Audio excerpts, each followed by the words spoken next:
प्रचार शुरू हुआ तभी वो चुनावी मैदान में दिखे। उसके बाद वोटिंग के दिन भी वो लगातार एक्टिव नजर आए। उसके बाद आज काउंटिंग का दिन है, सुबह से ही काउंटिंग हो रही है तो लगातार वो एक्टिव नजर आ रहे हैं और दावा पेश कर रहे हैं कि 8 से 9 सीटों पर आम आदमी पार्टी की जीत होगी।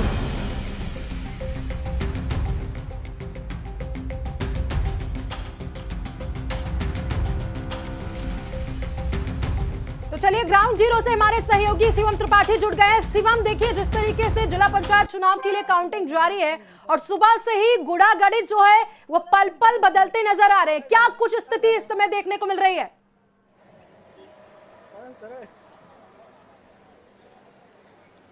जी, इस समय हम तिसवाड़ा मतदाता केंद्र में मौजूद हैं और यहाँ पर 5 कॉन्स्टिट्यूंसी के लिए मतगणना जारी है। सबसे पहले सेंटा क्रूज के लिए मतगणना शुरू हुई है, जिसमें इस समय ताज़ा जानकारी ये आ रही है कि बूथ नंबर 5 में बीजेपी के कैंडिडेट 436 वोटों से आगे चल रहे हैं, तो वहीं बूथ नंबर 15 में आरजीपी के कैंडिडेट 146 वोटों से आगे चल रहे हैं। हालांकि ये आंकड़े अभी आगे चलकर बदल सकते हैं क्योंकि मतगणना अभी लगातार वोटों की काउंटिंग चल रही है।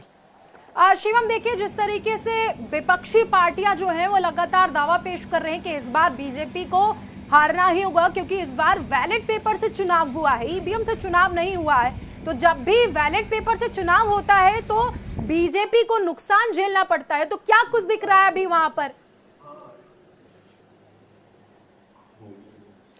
जी नहीं, ऐसा नहीं है। यहाँ पर हमने कई लोगों से बातचीत करी है और उनका कहना है कि जैसे कि अरपोरा अग्निकांड हुआ, वोट बीजेपी के कैंडिडेट के पक्ष में ही पड़े हैं और इन अग्निकांड का इस सब में कोई असर नहीं हुआ है। साफ तौर से बीजेपी के समर्थकों का कहना है कि बीजेपी के प्रत्याशी की ही वोट होगी। जैसे कि पिछले जेपी इलेक्शन 2020 में बीजेपी ने 32 सीटें हासिल करके क्लीन स्वीप किया था, उनका हौसला बुलंद है। उनका कहना है कि बीजेपी इस बार के जेपी इलेक्शन चुनाव में भी क्लीन स्वीप करने जा रही है।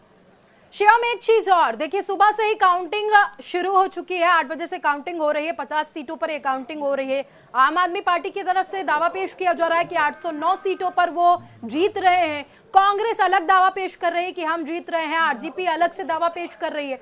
तो धरातल पर क्या कुछ दिख रहा है? बीजेपी की बढ़त है या फिर अन्य पार्टियां जो हैं उनकी बढ़त दिख रही है?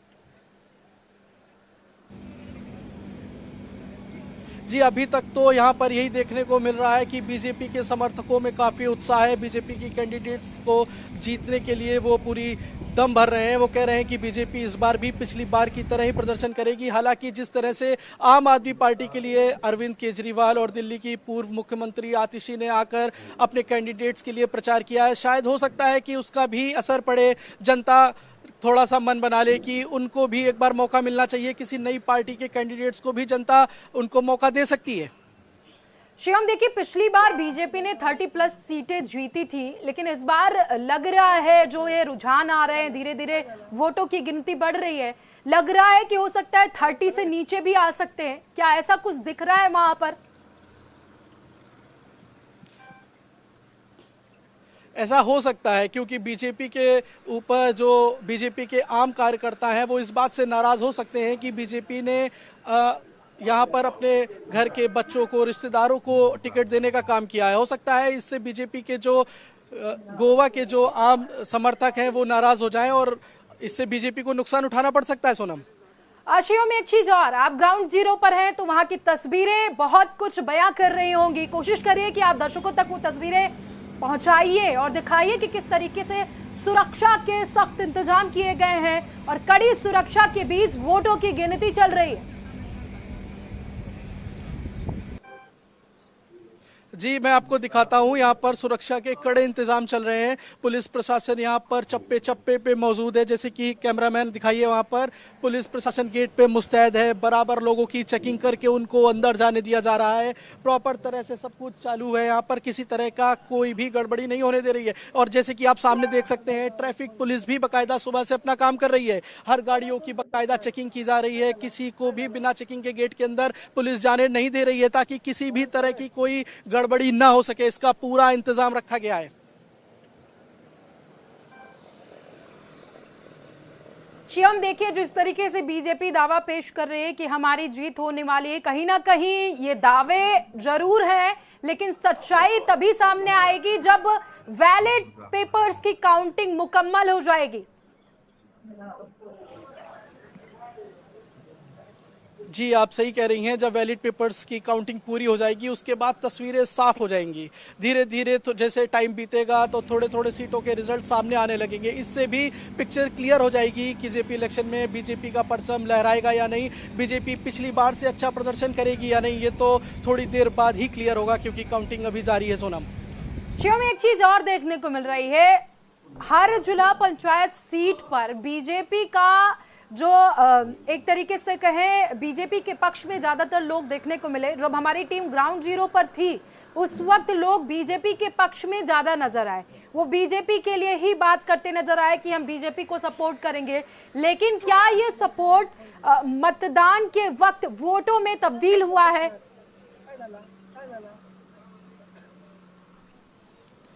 जी, यहाँ जैसे हमने समर्थकों से बात करने की कोशिश करी है तो यहाँ पर भी माहौल वैसा ही है। ज़्यादातर लोगों ने ये उम्मीद जताई है कि बीजेपी शानदार प्रदर्शन करेगी, जिला पंचायत चुनाव में बीजेपी का ही परचम लहराएगा। इसके साथ कांग्रेस के समर्थकों ने बोलने से इनकार कर दिया। वो अभी कह रहे हैं हम बात करने को तैयार नहीं है, रिजल्ट आने के बाद हम बात करेंगे। तो इससे तो यही साफ हो रहा है कि बीजेपी की ग्राउंड में पकड़ मजबूत है और बीजेपी के कैंडिडेट्स ही इस बार भी परचम लहराएंगे।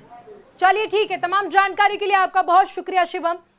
तो लगातार देखिए जिस तरीके से गोवा जिला पंचायत के लिए वोटिंग की काउंटिंग जारी है, सुबह से ही काउंटिंग चल रही है और कहा जा रहा है कि दवर्ली में जो बीजेपी की बढ़त देखने को मिल रही है। कई ऐसी सीटें हैं जहां पर कुछ लोगों की राजनीतिक साख भी दांव पर लगी हुई है और जिस तरीके से कहा जा रहा है कि अगर विपक्ष जीतता है तो विपक्ष के आत्मविश्वास की जीत होगी। लेकिन असली सवाल यह है कि जनता ने किसे चुना है। जैसे जैसे वक्त गुजर रहा है सबकी धड़कनें धीरे धीरे बढ़ रही है कि जीत किसकी होगी। तो इसी बीच एक और बड़ी खबर आ रही है, इस वक्त की अहम जानकारी आपके टीवी स्क्रीन पर। उत्तर गोवा में 25 सीटों पर बहुकोणीय मुकाबला देखने को मिल रहा है। कुल 111 उम्मीदवार मैदान में उतरे, हर सीट पर कांटे की टक्कर और बीजेपी और कांग्रेस जीपीएफ गठबंधन के बीच रोमांचक जंग देखने को मिल रही है। आम आदमी पार्टी और आरजेपी भी गेम चेंजर बन सकते हैं, तो निर्दलीय उम्मीदवार भी समीकरण को बिगाड़ सकते हैं, बदल सकते हैं। तो उत्तर गोवा में 25 सीटों पर बहुकोणीय मुकाबला देखने को मिल रहा है। कुल 111 उम्मीदवार चुनावी मैदान में थे, कांटे की टक्कर देखने को मिल रही है। बीजेपी और कांग्रेस के साथ जीएफपी में भी गठबंधन के लिए जंग होती दिख रही है।